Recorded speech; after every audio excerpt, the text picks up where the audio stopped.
God damn it. Now we should be starting. All right. Welcome back to a very special Saturday night episode of Wisco Fanatics. We are only going to be discussing the firing of head coach Mike Budenholzer and some potential replacements. We each have a top 3 list, and we also have 3 attributes that we would like in a potential replacement to lead this team to another title in the Giannis era. So I have 3 guys that their names are getting thrown around a lot, and rightfully so. I have some guys that have been around the league for a long time. A guy who's very familiar with our roster, and Tyler tells me that he has 3 guys that I would not even think about, and I am so excited. See, the problem is Tyler knows my 3. I already gave my 3 out to him.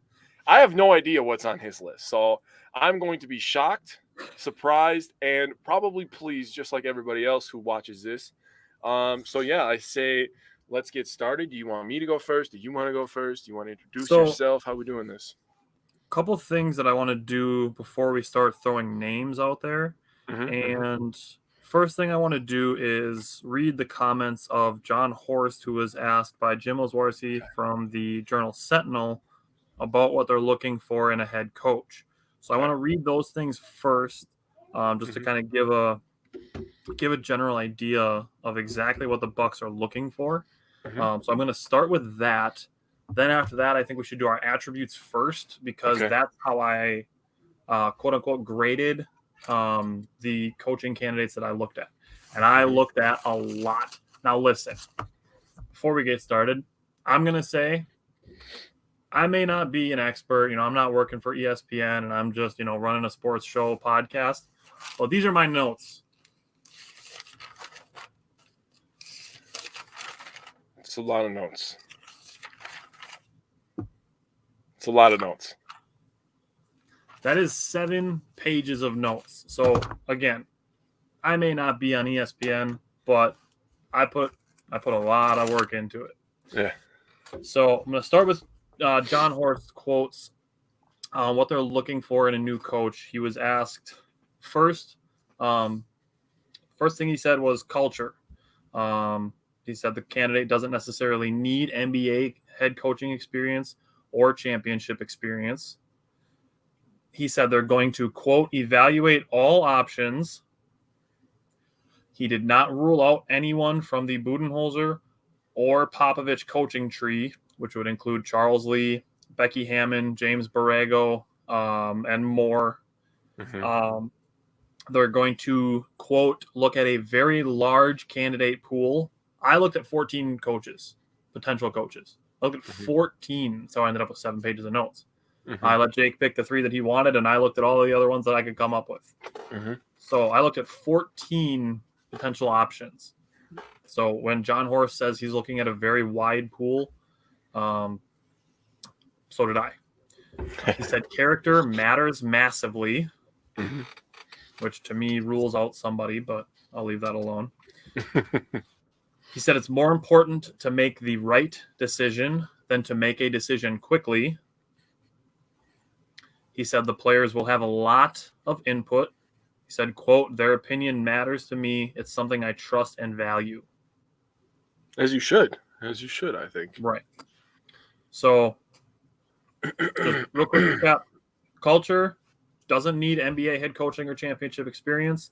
They're going to evaluate all options. Didn't rule anybody out from Budenholzer or Popovich trees. Large candidate pool. Character matters. More important to make the right decision than a fast decision. Players will have input because their opinion matters to him. So that's what John Horst said he's looking for. So with that being said, give me your attributes that you want in a potential head coach replacement. So my 3 keys are almost from the John Horst quotes. So my first one I have is gets the respect of the locker room, because that's a big thing, right? Yep. This is a players' league. Players win games. I've said that for years. Yes, coaching can help. I'm not saying that coaching is not important. When to call timeouts, when to make adjustments. I understand all that X's and O's, but players win games. So having a guy that has the respect of the locker room is really, really big thing. And I love that Horst is going to take the opinions of the players. You need to have guys like Drew and Giannis, giving their opinions on Yep. who they want to lead them, right? Yep. I would throw Wes Matthews in there too. I mean, he's a guy who's been in the NBA for 15 years. He's Chris has been in the going to league be for an assistant coach, maybe. I would love Wesley Matthews on the coaching staff. Yeah, he's a great locker room guy. He's been in the league forever, like you've said. So I mean, he spent 3/4 of the year coaching Marjon Beauchamp. Yeah, pretty much. What's up, Simon? My next one is more aggressive defense and adjust to the other team's play style. And that is a big one for this Milwaukee Bucks fan base, for the Milwaukee Bucks team. Yeah. The last couple of years, yes, we've learned so much about the drop defense, and I do think that it is a very effective defense in certain situations, just not every single situation, right? Steve, stick around, buddy. You're getting ahead of Jake. Some pretty good names there. So a guy that can adjust, when a Jimmy Butler is taking advantage of that drop defense and getting to that 8 to 10 foot range and just absolutely murdering us while we're going over the screens, having a guy push up, and making it a little bit tougher. I think that's something that could be key. And my last one goes with the culture. Keep the fun. Obviously, winning makes things a little bit easier to enjoy and have fun, but keeping the fun, keeping it light, having the respect of the locker room, and understanding the X's and O's of things, I think those are all three big ones. Keeping the fun is a really big one that people kind of scoff at. We talked about it during Packer season when LaFleur said it, but it's a big thing mindset-wise. So keeping the fun is really important. So I cheated because I put like a bonus one on mine, but it's for a reason because it's something that I've done for years now. But my three, number one is someone adaptable and fluid in game. We talked about it during the championship run that we thought Budenholzer did a good job of going game to game adjustments, but not in game adjustments. And that's obviously what became, at the forefront of the Miami Heat series. True. Number two, you nailed it already. I want a guy who can earn respect of players and can culture the guys to keep the championship culture. Yeah. And then number three, I wanted somebody with a fundamental defensive philosophy and offensive creativity. So those are my three attributes that I'm looking for. Now, my bonus one is someone who is strong in all areas of fundamental failures. Now, if you're watching the show and you've never seen or heard me talk about fundamental failures, they are three aspects that I believe are the most key fundamentals of basketball, which are boxing out, making free throws, and taking care of the ball. So I tracked points off turnovers, second chance points, and missed free throws, added them all together into what I called fundamental failure points. So I looked at candidates who were strong, whose teams were strong rebounders, didn't turn the ball over, and made their free throws. So that being said, how do you want to do it? Do you want to go 3-1? You just want to start rattling them off? You want to go number one, number three? I think I'm going to go 3-1. I think I'm going to go with my least favorite, and then I will go with my number one guy. Okay. So do you want me to start at number three? You might as well, because two of your guys are already in the comment section. Steve already touched on two of them, so you might as well start with one of those two, I guess. He's ready. Well, my number three is Mark Jackson. I think Mark Jackson would be a phenomenal coach for this team. Now, one thing that does hurt him, in my opinion, is that as soon as they got rid of him, Golden State won the title. So that's kind of a knock on him, in my opinion. Not a big one, because he obviously took a bad Warriors team. The Warriors were horrible for a long time. Played bad defense, didn't have any offensive real philosophy. It was really just Monte Ellis being fast. Yeah, and Steven Jackson. And Stephen Curry was up and coming, but he had a lot of the ankle issues. So I like Mark Jackson because he played in the league for a long time. He was a first-round pick back in 1987 to the Knicks. Played in the NBA all the way until 2004, from 87 to 04. So he has a lot of NBA experience. He was the Warriors coach from 2011 to 2014. He averaged 9 points, 3.8 rebounds, and 8 assists per game. So this guy understands the fluidity of an offensive game, right? He understands how to draw offensive plays up, but he's a defensive-minded guy. So when you said you want a guy who's defensive-minded, but, can draw up some plays on offense. I was like, that's the guy you're ruling out, in my opinion. I think what he did with the Warriors is really what I see is they were so bad on defense, dude. The year before that he came in there, they gave up almost 52% field goal percentage. That is awful, dude. That's awful. That's Pistons level awful. Not trying to throw shots, but that's true. So for him to come in a 2-year stretch, his first 2 years there, he got them down to almost 46%. Wallace wants Nick Nurse. I have wanted him before we even won the championship. And I would gladly listen to the reasons that you want him. If you wanted to put them in the comments and tell the reasons that you want him, I'll gladly listen to that. Tyler is very against it, and Tyler could give his opinions on that. Because if you haven't seen, he has 7,000 words written down. But my last thing about Mark Jackson is, like I said, he is a defensive-minded guy, and he had to do a lot of work with a bad team. So I think that if you have a defensive-minded team with a Mark Jackson with championship pedigree, I think Mark Jackson understands how to win and how to move around in this league. So I think he would be a good fit with this roster. Now, I am going to touch base on some things that are not good about Mark Jackson. Just real quick here, not going to say a lot. There was rumors that there was religious stuff going on and homophobia going on over there. And apparently, it's kind of hearsay. It's like one of those things that we say, in the media, it's clickbait, in my opinion, because there really is it's he said, she said kind of deal. And they were saying that he was openly, complaining about 2 staff members who are gay. And it's like, okay, if that's true, it's a bad look for him. I won't lie. But I don't think ESPN would have hired him immediately off the spot if that was true. You know what I'm saying? I'm sure they did their due diligence and they did their research. So I'm just going to say this. I think he'd be fantastic with us. Like I said, he knows how to work around the league, and he's a tough-nosed guy. And I think that the Bucks could use some toughness. Sean just brought up a point. Thoughts on Ty Lue leaving the toxic Clippers and joining the Bucks?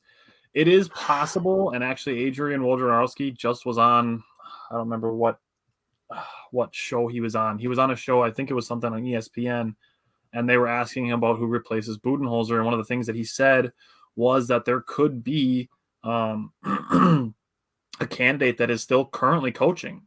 So he's hinting at, if a coach that's currently in the playoffs were to lose their job, they could be a potential candidate. The 2 most prominent ones that popped up were Tyronn Lue and Monty Williams in Phoenix. Really? I don't know how I feel about Monty Williams. I think he's a great person. I don't know if I think he's a great coach, but I know Ty Lue knows his shit, man. I know that for a fact. So if that ends up being the case, and there's rumors that they're being interested or anything like that, Sean said there's leaks that this has been purposely making the Clippers fail, and Kawhi has been faking injuries because of the toxicity. What? That would be crazy if it was true. I'd have to look into it. Like, I can't speak, if that's something that I believe is true or not, because I haven't done any research on it. But if there, if any coaches get fired, and there's rumors that the Bucks are interested in any of the coaches that get fired, obviously that would be something where maybe on a regular Wednesday show we bring that up, and we can maybe expand on some of those candidates. If for some reason Denver blows their lead and gets gentlemen swept out of the playoffs, and the Nuggets are like, all right, peace, Mike Malone. Obviously that would be an option that I would certainly be interested in. Yeah, I don't see Miami firing Eric Spoelstra because he's been there for a decade and a half. But I mean, if he did, bro, Eric Spoelstra with Giannis would be illegal. I will say one of the candidates that I've seen brought up a lot is Chris Quinn. He's one of Spoelstra's main assistants. Mm-hmm. He just missed the cut for my top 3, but he is basically a Spoelstra clone. If you listen to things that Udonis Haslem says, Udonis Haslem said when you listen to Quinny, you're hearing Spo with the same message. Haslem said he has the knowledge, the experience, the relationship with the players. He has everything covered when you talk about checking the boxes to have the ability to be a successful head coach. So if the Bucks went Chris Quinn, you're essentially getting an Eric Spoelstra clone. Wallace said, I was in awe of the adjustments he made against us after we went up 2-0 in the Eastern Conference Finals. Adjustments are the main thing that Bud struggled with, especially in-game adjustments, which we agreed. Nurse is a master at it. Also, his defense against the three is something I have been envious of, and that has always been an Achilles heel of Bud's, even the year we won the championship. Those are just two of the main reasons I want Nurse. So I will say, to Budenholzer's credit, the Bucks did do a much better job of defending the three-point line in 2022-2023. They went from 18th in the NBA last season to 9th in the NBA this year. So the Bucks did improve defensively against the three. They also improved at offensive rebounding. We do agree on the in-game adjustments. We talked about one of the first things when we were talking about attributes was getting better at in-game adjustments as opposed to just being good at game-to-game adjustments. I don't know, like, go as far as to call Nick Nurse a master at in-game adjustments.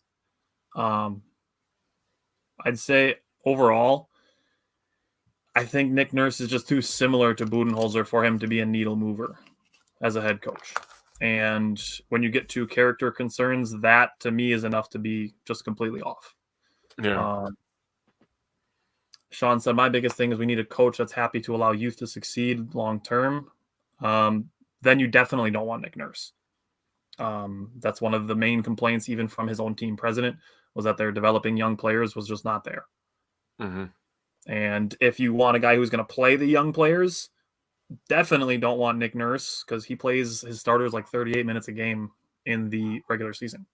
Yeah. Which to me is a concern if you're looking at guys like Giannis, Drew, Chris, Brooke that have, soreness or contusions, like strains, any of that those guys are going to be kind of burnt out towards the end of the season. Brad said, I thought Nurse kind of quit on his team down the stretch. Looking at it, I don't know if I'd go as far as to say he quit on his team. I do think he was kind of ready for the season to be over based on some of his comments. And, he was talking about his future before the season was actually over. And that kind of rubbed the president the wrong way. So, I don't know that I'd necessarily say he quit on his team, but I do think he was kind of thinking about the end before they were at the end. I'm not going to lie. What you just said makes it sound like he did quit on his team, looking forward to the end of the season, talking about his future before the season was over. I'm going to have to agree with Brad on this one. I think he quit on them too. Not that they were ever going to look like a scary team or anything like that. I would have definitely took them in the first. In my mind, losing to the Chicago Bulls in the play-in game is unacceptable. I agree with that. That's 100% unacceptable. I don't care that DeMar DeRozan's the best player on the floor. If you're a great coach and you still have several good players on your team, there's no reason you should lose to the fucking Chicago Bulls. They still have some players on that team from a championship team. So, they shouldn't be losing to the Bulls. Sean said, I feel like we've wasted so much young talent. Look at Sandro and Nwora. I'm going to level with you. Those two guys are not needle movers at all. The fact that they've succeeded on terrible teams does not suggest to me that they would succeed on the Bucks. Obviously, Jordan Nwora had much more time at it than Sandro did, and Sandro went to a terrible team and was able to get some playing time. That's exactly what he wanted. That's exactly what his agent wanted for him. Jordan Nwora, he just never really got better defensively and never stopped turning the ball over. Yeah, if he took more than 2 dribbles, it was going to be a shot or it was going to be a turnover. That's just kind of what I started to see. And the thing was, we noticed at times this year that he had the athleticism to play defense.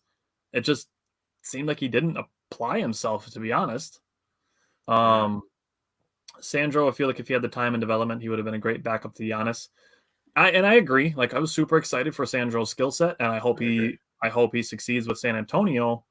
I just don't think him and his agent wanted to wait for him to have that time to develop behind Giannis, Brooke, Bobby. They wanted him to get playing time now, especially after how well he played in the Eurobasket tournament and in the Summer League team. Brad, I 100% agree with that assessment. Brad said Nwora had a hard time making the extra pass. That's definitely true. Don said Charles Lee or Vin Baker for locker room culture, veteran coaches. I do like Mark Jackson, not opposed to Nurse or Ty Lue, but my top choices, wild card choices, maybe a college coach with proven defensive scheme or sets. I'm leaning towards a locker room guy first, veteran coach second.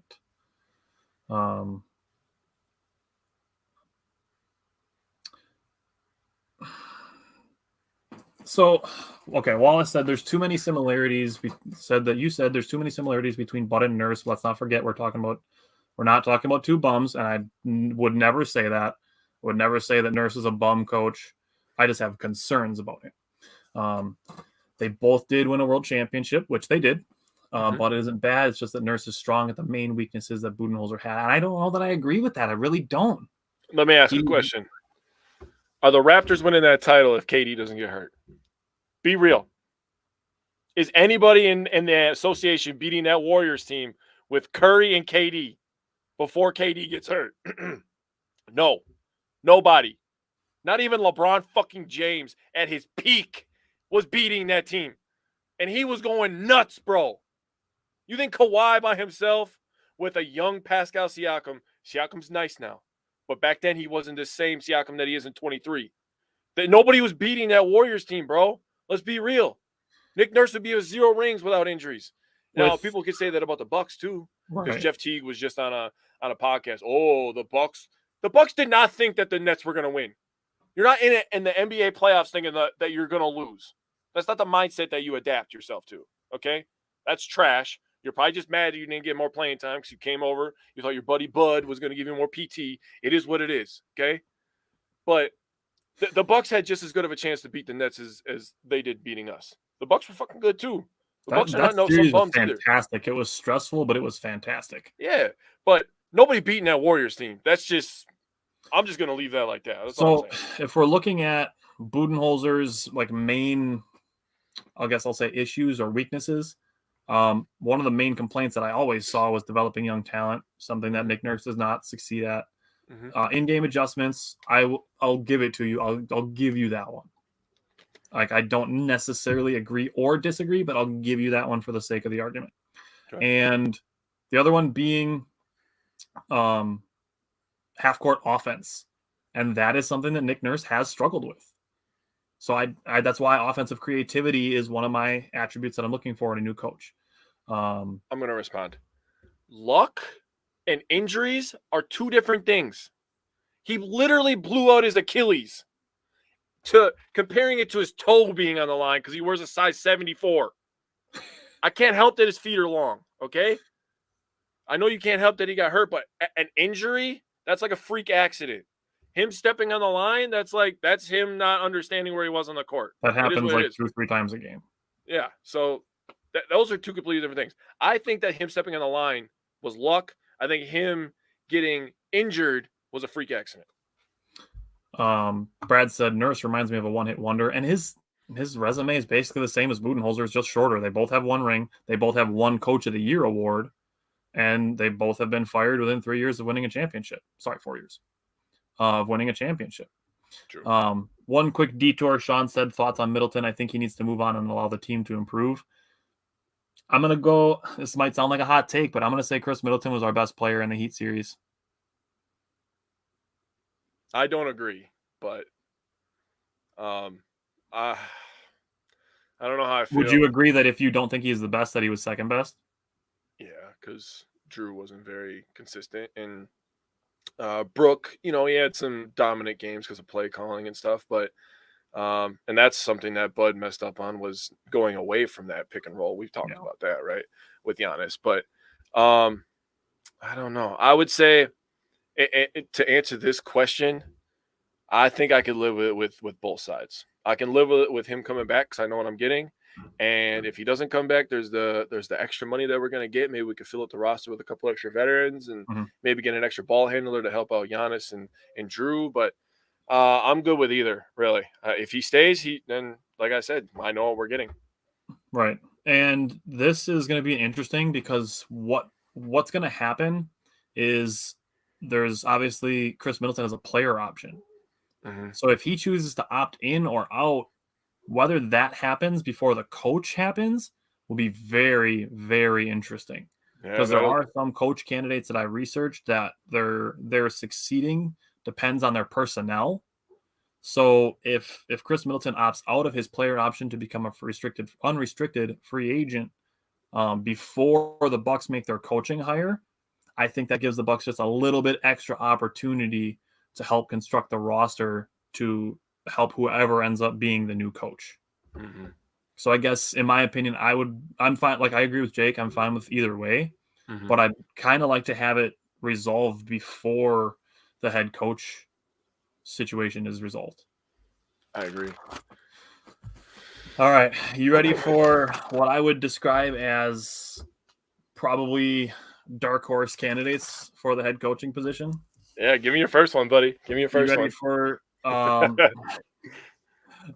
well, I said you're right about Middleton. He played great offensively. I'm just hoping he had his knee back 100% because defensively, where he didn't play against Miami, Jimmy targeted him. But yes, I want Middleton back, and I'm fine with that assessment.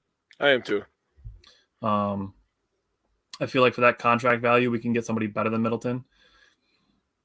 See, that's where you're kind of playing the guessing game. You don't know who's going to be in or out of free agency. So, right, and you never know Chris who's going isn't to a get bad overpaid player. either. I'm not going to sit here and just dog Chris. He has some bad turnovers every once in a while. So does Giannis. Giannis missed 13 fucking free throws in that final game that we played. Every offensive foul he commits is a turnover.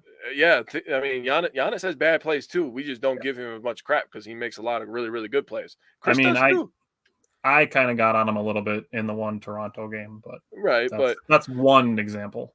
But and Drew will have some really bad games where he's not shooting well, and he'll have a lot of turnovers, he has some turnover games too. And obviously, everybody's favorite player, Grayson Allen, could be hot and cold, where he's 3 of 15, he'll have 4 turnovers, and everybody's, oh my god, trade this bum. And then the next game he goes off for 25 and he makes 7 threes, and it's just like, so.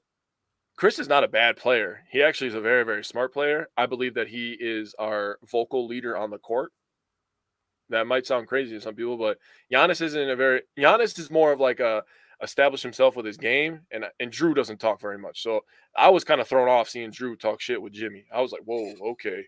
Drew's really into this shit right now. So for me, I think that Chris is our leader on the court, vocal leader. He gets everybody set up. He's kind of like the safety, the middle linebacker, whatever you want to compare him to. But I like that. I wouldn't be upset with him back. And I'm not trying to dog him, but I do agree with what Wallace said. He was getting dog walked on defense, man.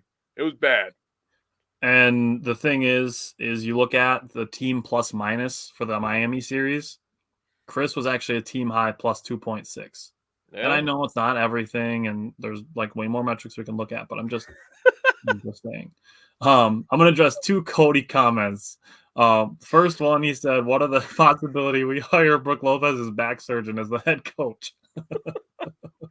Well, if he can make as strong of a comeback with the Milwaukee Bucks as Brook Lopez did after his back surgery,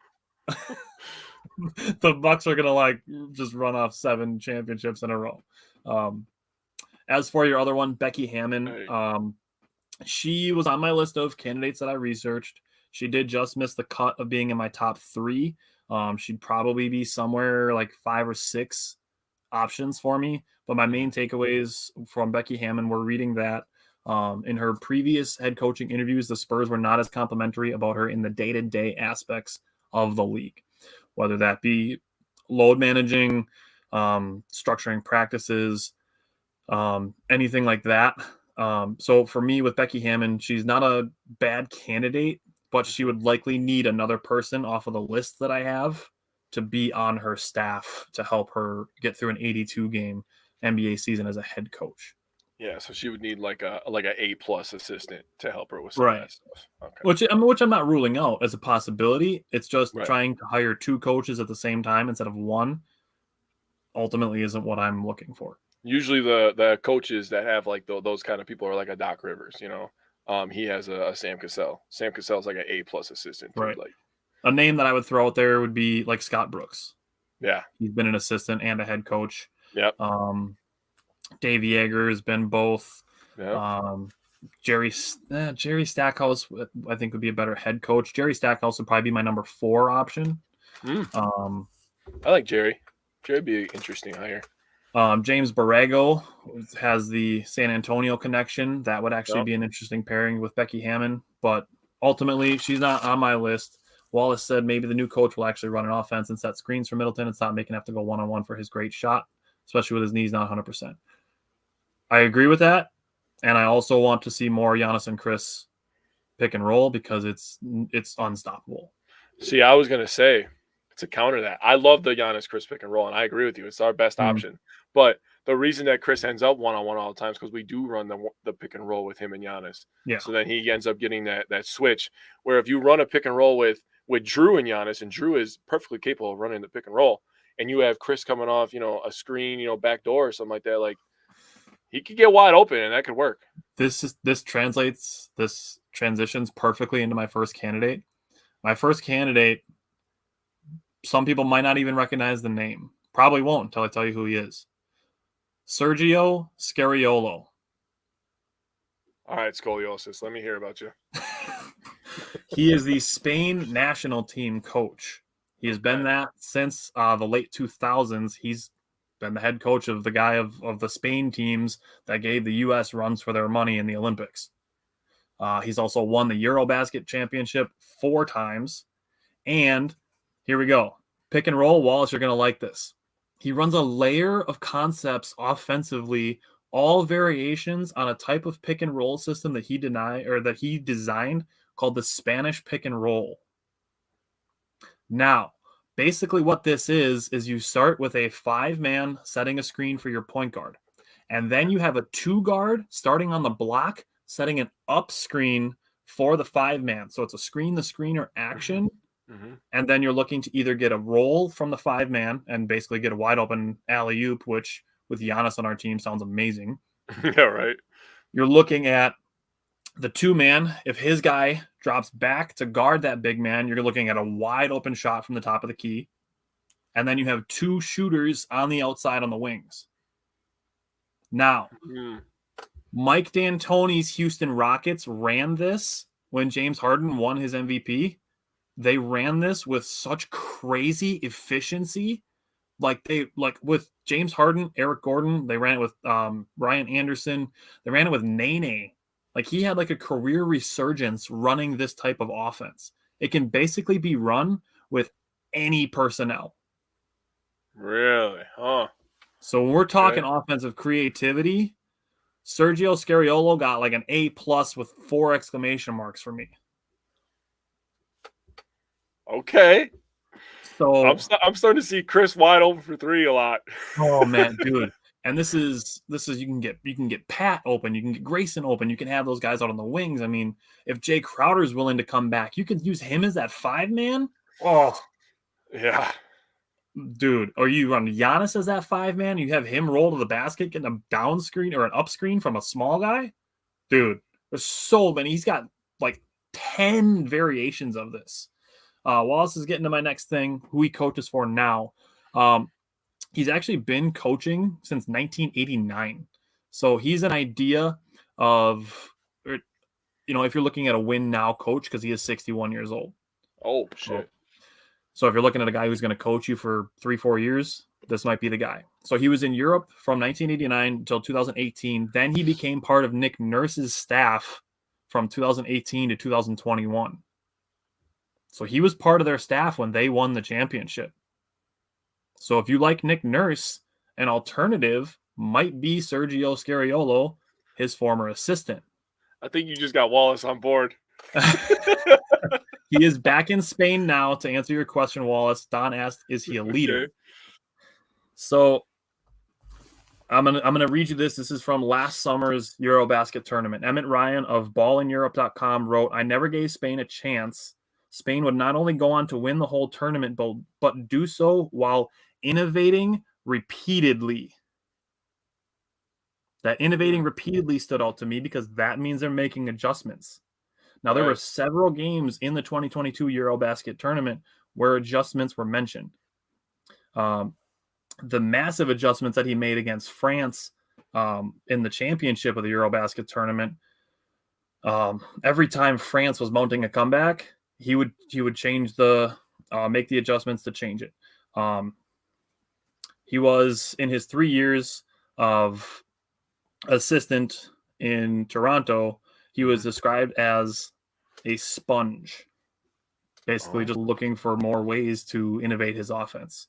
And in the Eurobasket tournament, he masterfully used the Hernan Gomez brothers. That's Willie and Juancho Hernan Gomez. I would happily take either one of them on the Bucks. True. Both super athletic big men. Juancho was actually the guy who starred in the Adam Sandler movie Hustle. Yeah. Yep. So good movie, by the way. If you haven't checked it out, it's on Netflix. He'll say Chris Middleton's in it for like a minute. Yeah. But I would easily take either of those guys on the Bucks. Those two are both just like hustle energy guys that are big and athletic. So some of the quotes from him, this was in an interview that he did, was you have to be able to share with teammates, share the ball. Second, you have to share the will to play defense. These two principles are non-negotiable. All the rest, you can have more flexibility.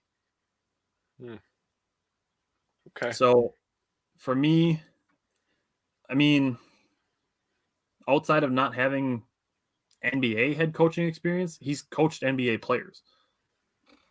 Just done it with the Spain national team. And I mean, he was an assistant on the Raptors, so he understands how to. He's had a cup of tea in the NBA, so he's seen how it works, and he aided Nick Nurse in his championship season. And that Spanish pick and roll, seriously, just look up Spanish pick and roll, watch Houston run it, and just score a shit ton of points, just constantly scoring. You know, the thing about the Bucks roster, if Middleton comes back, is you can have any of them play that James Harden role because Giannis's passing is underrated, his playmaking is underrated. We all think it. Those were the years that James Harden led the NBA in assists, or was near the top of the NBA in assists, was when they were running that Spanish pick and roll. And I'm sure he brought it to Philly with him under Doc right now with Embiid. I'm sure he brought that with him. I was saying now he's a coaching advisor in New Orleans, actually. Mike D'Antoni was on my list. He probably wouldn't have made my top 10, but I did look him up. No, I'm good on D'Antoni. I've seen enough of him not playing any defense. Yeah, I mean, Giannis in that offense would be filthy. That 8 seconds or less offense, he'd be filthy. Yeah, the 7 seconds or less. 7 seconds. Phoenix Suns offense. Yeah, that would be fun. But yeah, it relies on that's a lot of 3-pointers. I think the Bucks shoot a lot of threes now. Man. All right, give me your number 2 head coach candidate. All right, my number 2 is a familiar name here in Milwaukee. His name's been floating around for a while now in the league. His name is Charles Lee. He started his coaching career in 2012 at Bucknell, where he actually played his college basketball 2012, 2014. He was the Patriot League MVP in 2006, and he was a 2-time tourney MVP in the Patriot League in 05 and 06. So he knows how to play basketball. He also knows how to coach it pretty good too. He was on our championship team, so he knows what he's doing.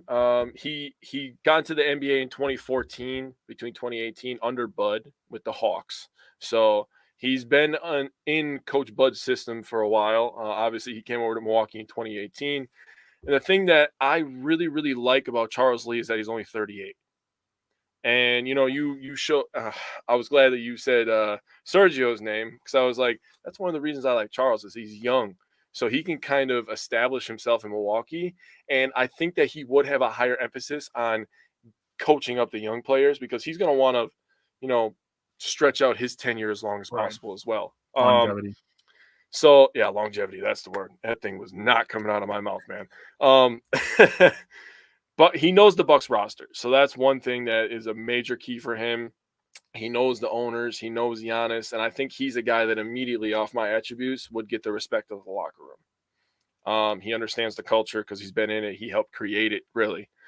And I think that he would play a more aggressive style of defense.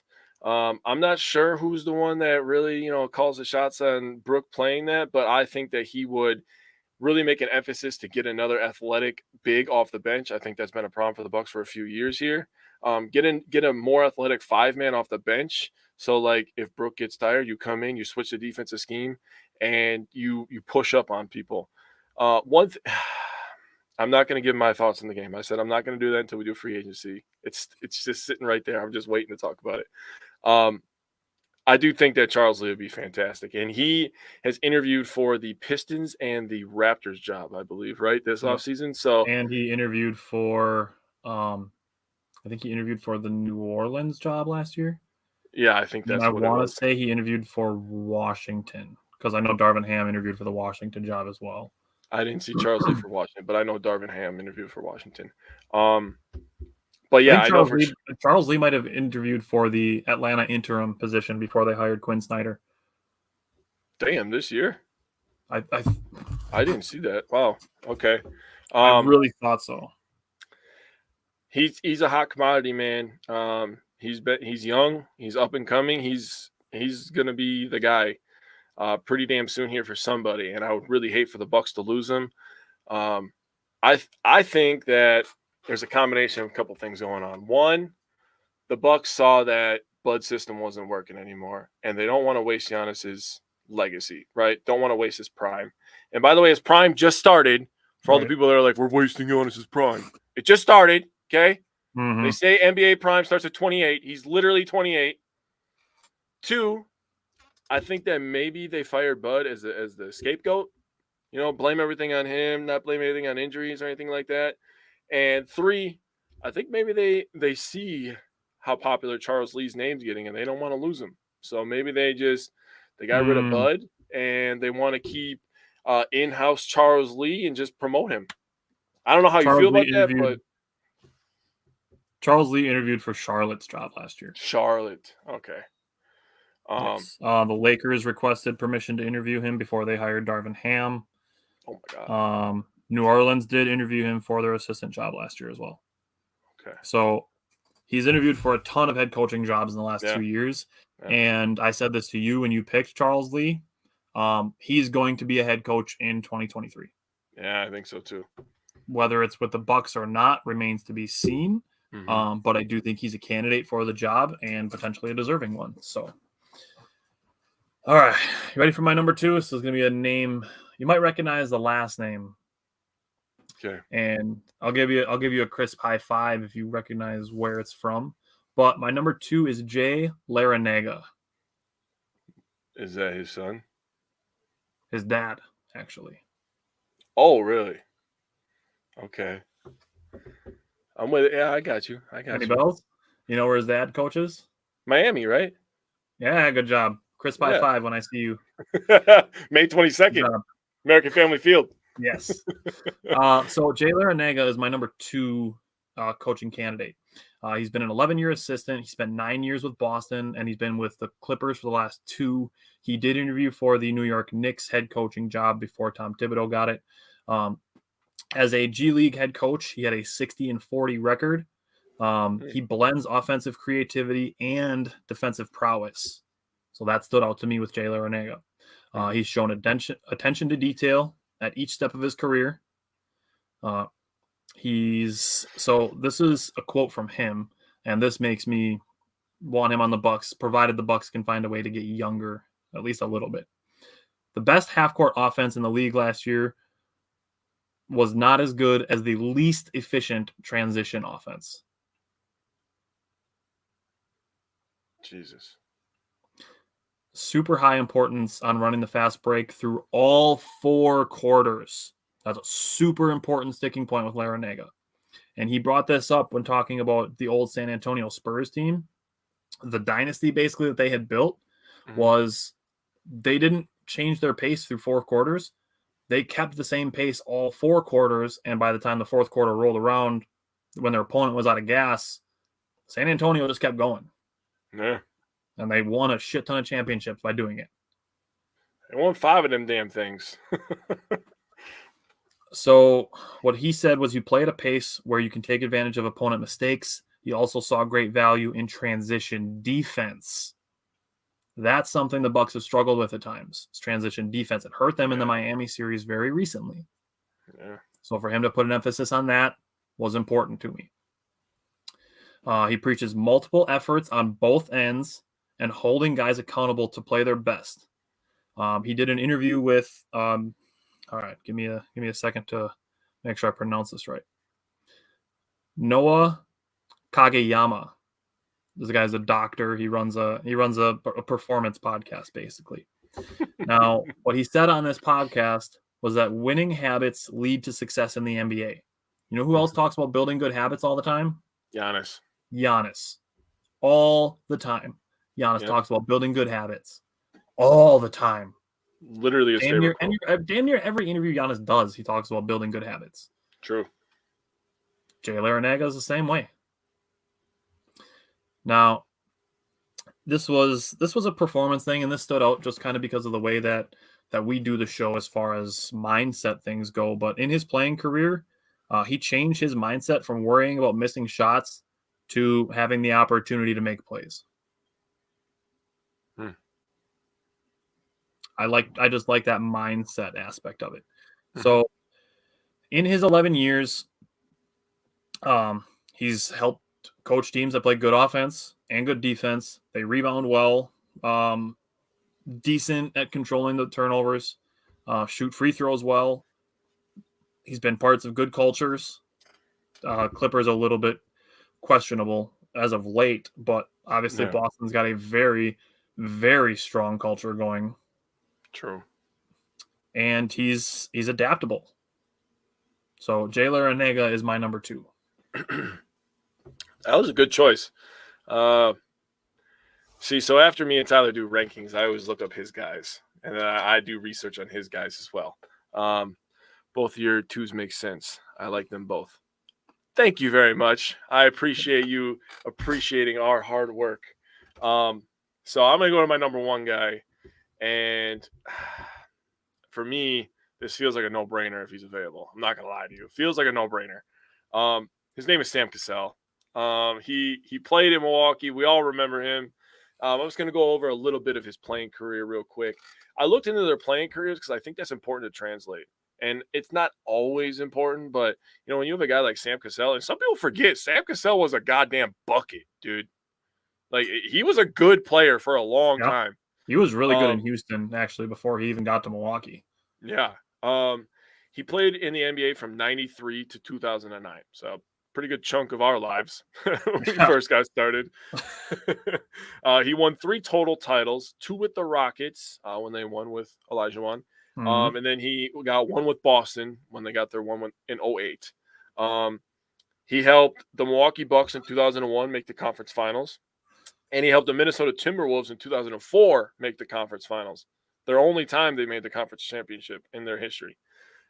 He also helped the Clippers win their first ever playoff series. Ever. So this man is everywhere making history, winning titles, helping the Bucks, get to the conference championship. They should have won. They got cheated. We're not going to talk about that right now.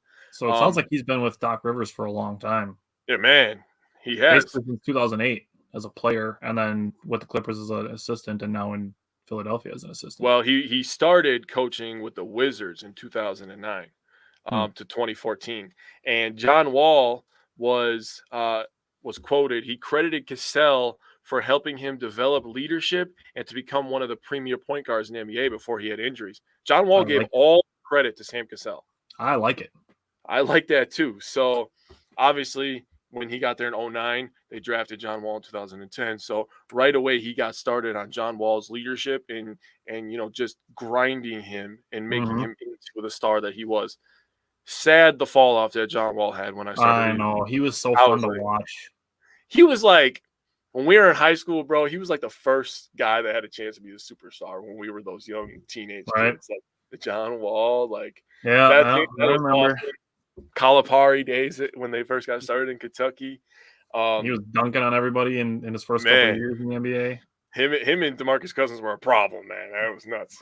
But yeah, like you said, then he went to the Clippers from 2014 to 2020 under Doc Rivers, and now he's been with the 76ers ever since. And everything I read, every article I read, I went on like 7-8 freaking articles and websites, and I was reading about Sam Cassell, and I was texting you, and I was like, dude, Sam Cassell's the pick.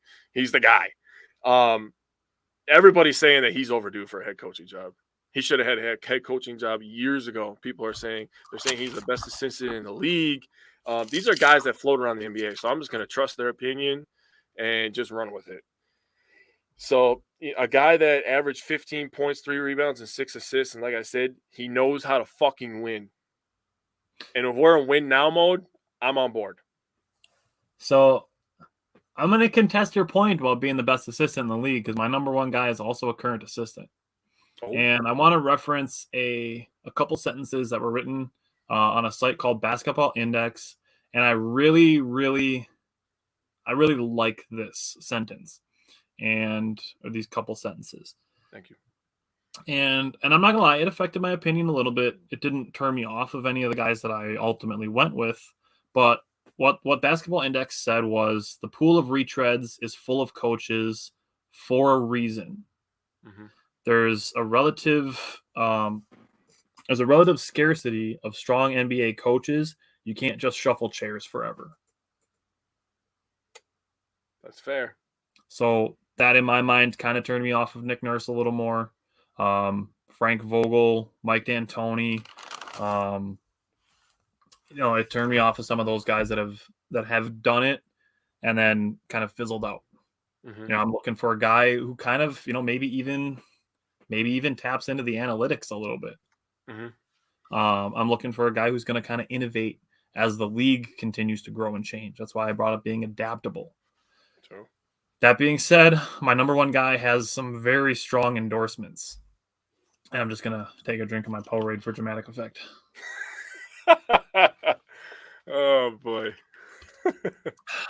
My number one pick is Jordi Fernandez. He was an assistant in Denver, and he is Mike Brown's current lead assistant in Sacramento. Okay. He is in the mix in the Toronto jobs. He was in the mix for the Atlanta job when they fired Nate McMillan. So this is what Mike Malone had to say about him. He said he will be a head coach in this league. And then Mike Brown said, Jordi is a fantastic human being and a fantastic coach. He will be a head coach in this league someday. He is ready for it right now. That's what the current coach of the year said about his lead assistant. That's strong words. So this was last year's summer league. So the summer of 2022, Keegan Murray shows up for their first summer league game. First play of the first game, he asks Keegan Murray where he likes the ball. He says the left corner. Jordi Fernandez draws a play up to get Keegan Murray a shot in the left corner. First play, first game, gets to the left corner, drains a three. Oh, I like that, First bro. play. I like that. First play, draws up a play just on the spot. Okay. That being said, he is a defensive-minded coach. Domantas Sabonis says he pays attention to all defensive details. He is a guy that in the pick and roll, he likes to chase around the screens. And over the last quarter of the season, Sacramento was top 10 defensively. Really? Huh. Offensively, he likes to run high pace. Obviously, Sacramento ran a crazy high pace because they had De'Aaron Fox. So why would you not run high pace? And Malik Monk, who's not a slouch offensively. Or slow. Right. They like to score off of turnovers, and they like to use the dribble handoff with their big men. Oof. So that's something where if the Bucks decide they want to keep Brook Lopez around, like that could be a potential fit. Mm-hmm. Last year's Sacramento Kings had the highest offensive efficiency in NBA history. Holy shit. I did not know that. Okay. So getting a guy who's in an offensive culture, but as a defensive mind, checks that box. Mm-hmm. The Kings and the Nuggets, when he's been with them, were good rebounding teams, didn't turn the ball over. They made their free throws. They have great culture. If you watched any videos of what Sacramento has done with their coaching staff this year, and I've seen videos of like the coaching staff letting know that Mike Brown was the coach of the month a couple times. The culture there that they've changed in just the last year, it's bigger difference than night and day. Oh yeah, it really is. Yeah. It's like a massive difference in culture in Sacramento from last year to this year. Man. And they haven't really changed any players. Their core is the same. It's almost like mental health matters, Tyler. That's all I'm going to say. And he's adaptable. Sacramento adapted. They do the dribble handoffs in the half court. They run a lot of high pace offense, score off turnovers. I mean, he has the endorsements of Mike Malone and Mike Brown, 2 coaches of the year. I think Jordy Fernandez is the guy. I think he might be the best assistant in the NBA. I'm not disagreeing with you, man. It's up for debate, though. That's all I'm saying. It's definitely up for debate because there's tons of them out there. Like Charles Lee, you could put in debate. Yeah. I looked up a bunch of current assistants. James Borrego just kind of missed the cut for me. Jaron Collins is a guy who's interviewing for the Detroit job. He's an assistant in New Orleans right now. Dave Yeager is currently an assistant with Philadelphia. He just missed the cut for me. So, I mean, there's tons of assistants out there that are going to be deserving of jobs. So just before we close it out, recap me your 3 candidates. So my number 3 was Mark Jackson. My number 2 was Charles Lee. And my number 1 was Sam Cassell. All righty. My number 3 was Sergio Scariolo. My number 2, Jay Larranaga. And my number 1, Jordy Fernandez. Whatever it ends up being for the Bucks' next head coach, it's not going to be anytime soon. I don't expect it probably until the middle of June, to be honest with you. Yeah. I don't want them to rush it. So I love in the quote from Horst, he said, "We're not rushing this process." Yeah. They know they have to get this right, and this is going to be important. There's going to be conversations had with the correct people. I believe every GM should be talking to their stars, whatever sport you're in. And in basketball, it's a lot easier because you don't have as many players. But I think they should be doing that. Especially ones that have their heads on straight.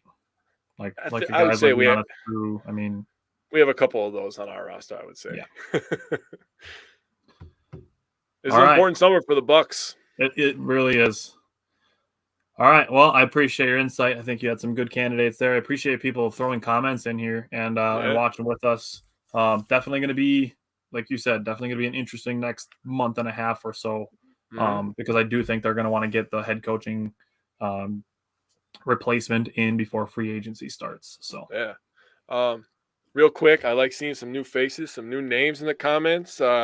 We will share when we're going to be talking some big Bucks topics. If you guys want to come join us, we usually go live on Wednesdays at 4 p.m. So today was a special one just to talk about the Bucks head coach. Yeah, we had some time today. We put our research together, and I had to do my research, put it together last night. Between last night and a combination of winning a flag football game with my 10-year-old stepson. So Tyler's over there just grinding for everybody. I did enough writing I did almost all of these notes this morning, and I started here, there. I mean, so we're not half-assing it over here, people. We're putting in the work. Damn sure. we're the type of people that want to earn the respect. So come talk with us, come discuss with us. We want to do it live so we can answer you guys' questions right away. Yep. If you weren't here earlier, you saw us, having a conversation basically with Wallace. I'm not against any ideas from Wallace. No, I just need his shorts, Isaac. I just need his shorts. I would like to say the Lakers are playing good right now, and that doesn't make me happy, by the way. Anyways, I hope you have a good night, buddy. And like I said, come join us on Wednesdays. Yes, I'll see you back on Wednesday. All right.